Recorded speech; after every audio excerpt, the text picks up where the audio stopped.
नमस्कार, बहुत स्वागत है आप सभी का। आप देख रहे हैं टोटल न्यूज, आपके साथ मैं हूं पंकज रौतेला। बड़ी खबर, कांग्रेस नेता किरण चौधरी ने भिवानी पर दावेदारी जताई है। किरण चौधरी ने अपनी दावेदारी को हक का नाम दिया है। किरण चौधरी ने अपने ट्वीट में हक ही हट है इस चीज का जिक्र किया। आपको बता दें, लोकसभा चुनाव का घमासान और बात हरियाणा की करें तो यहां 9 सीटों पर कांग्रेस चुनाव लड़ रही है। कांग्रेस उम्मीदवारों का ऐलान होना भी बाकी है। किरण चौधरी ऐसा के ग्रुप की नेता हैं और उनका एक पोस्ट जो सामने आया उसमें उन्होंने लिखा अपनी दावेदारी के बारे में, इशारों में बात की। किरण चौधरी ने अपने ट्वीट में लिखा हक ही हट है। कांग्रेस नेता किरण चौधरी ने भिवानी पर दावेदारी जताई है। किरण चौधरी ने अपनी दावेदारी को हक का नाम दिया है।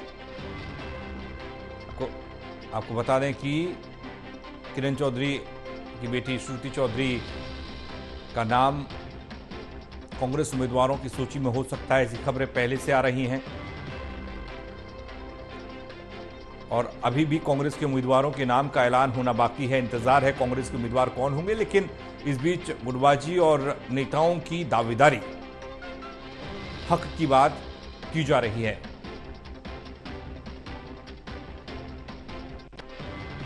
किरण चौधरी ने अपने ट्वीट में लिखा हक ही हट है।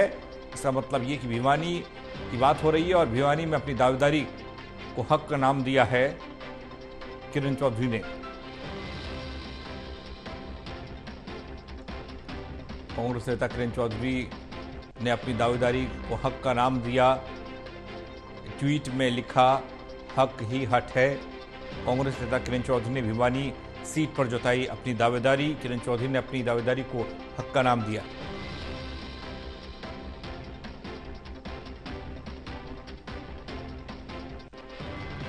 किरण चौधरी ने अपनी दावेदारी को हक का नाम दिया है। किरण चौधरी ने अपने ट्वीट में लिखा हक ही हट है। कांग्रेस नेता किरण चौधरी ने भिवानी सीट पर अपनी दावेदारी जताई है और ये बार बार कहा जा रहा है कि कांग्रेस के अंदर सीटों के बंटवारे को लेकर 5 से 6 सीटें ऐसी हैं जहां पर पेच फंसा हुआ है, जहां पर सहमति नहीं बन पा रही है। इस वजह से 9 सीटों पर उम्मीदवार कांग्रेस के घोषित होने हैं, उसका इंतजार अभी भी पड़ रहा है। आपको बता दें कि किरण चौधरी ने अपने ट्वीट में लिखा कि हक ही हट है। किरण चौधरी ने अपनी दावेदारी को हक का नाम दिया।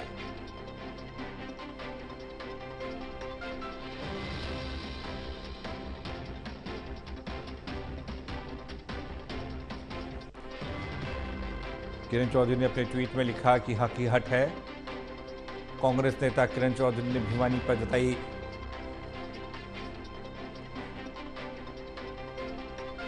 प्रदीप कुमार एसोसिएट एडिटर जुड़ रहे हैं हमारे साथ, हमारे सहयोगी, उनसे जरा जानकारी लेते हैं। प्रदीप, कांग्रेस की लिस्ट का इंतजार है, 9 सीटें हैं, 9 उम्मीदवार घोषित करने हैं, लेकिन लगातार ये कह सकते हैं कि एक वॉर कांग्रेस के अंदर ही चल रही है, जिसमें किरण चौधरी का ट्वीट सामने आया। उन्होंने लिखा कि हक ही हट है, यानी भिवानी सीट को लेकर अपनी दावेदारी पेश कर रही हैं।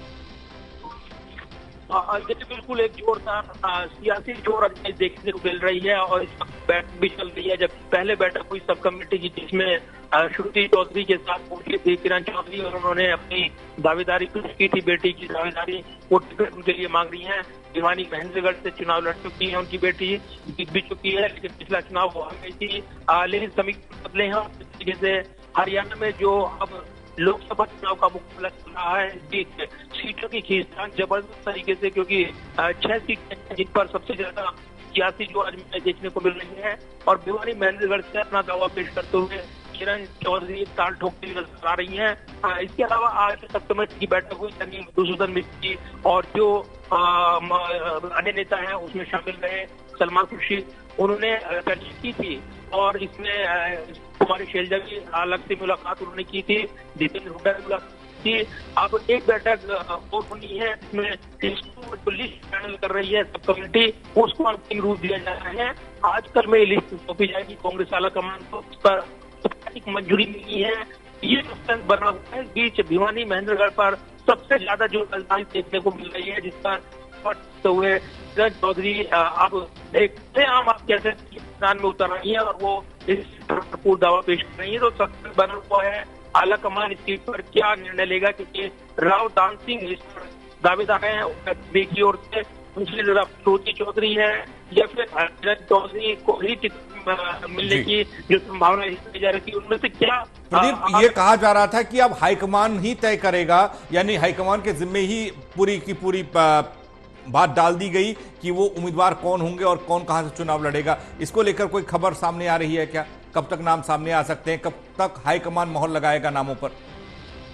देखिए बिल्कुल ये बताया जा रहा है कि सब कमेटी जो फाइनल टच दे रही है, लिस्ट को अंतिम रूप दे रही है, उसमें उनकी चर्चा वो कई दौर की चर्चाएं हो चुकी हैं और अब सिर्फ नाम पर मोहर लगानी है। इसके बाद अलग इस पर निर्णय लेगा, तो इसकी अलग से सीसी की बैठक अब जरूरत नहीं होगी, ये कहा जा रहा है। और इसीलिए कई चौंकाने वाले नाम चर्चाओं में, जैसे कि दिल्ली में हमने देखा कन्हैया कुमार का नाम अचानक रेस में शामिल हुआ था, तो हरियाणा में करनाल सीट पर संदीप दीक्षित का नाम रेस में शामिल हुआ है। अब वो सस्पेंस बना हुआ है, क्या कोई चौंकाने वाला नाम या वीरेंद्र राठौर का जो नाम चल रहा है, बुल्ले शाह का जो नाम चल रहा है, वही टिकट वहां से पाएंगे। इसके अलावा अगर जेपी जयप्रकाश का नाम चर्चाओं में है, तो इसके अलावा भी अन्य नामों की बात करें तो अलग अलग सीट पर फरीदाबाद से महेंद्र प्रताप सिंह, इसके अलावा सोनीपत से सतपाल ब्रह्मचारी का नाम सामने निकल आया है। 3 सीटें क्लियर है, यानी रोहतक से दीपक सिरसा से कुमार शैलजा और अब्बाल से वरुण मुलाना। बाकी 6 सीटों पर लगातार बना हुआ है, गुरुग्राम सीट भी उसमें शामिल है, के नाम पर भी सस्पेंस बना हुआ है। चलिए बहुत शुक्रिया आपका प्रदीप तमाम जानकारी के लिए।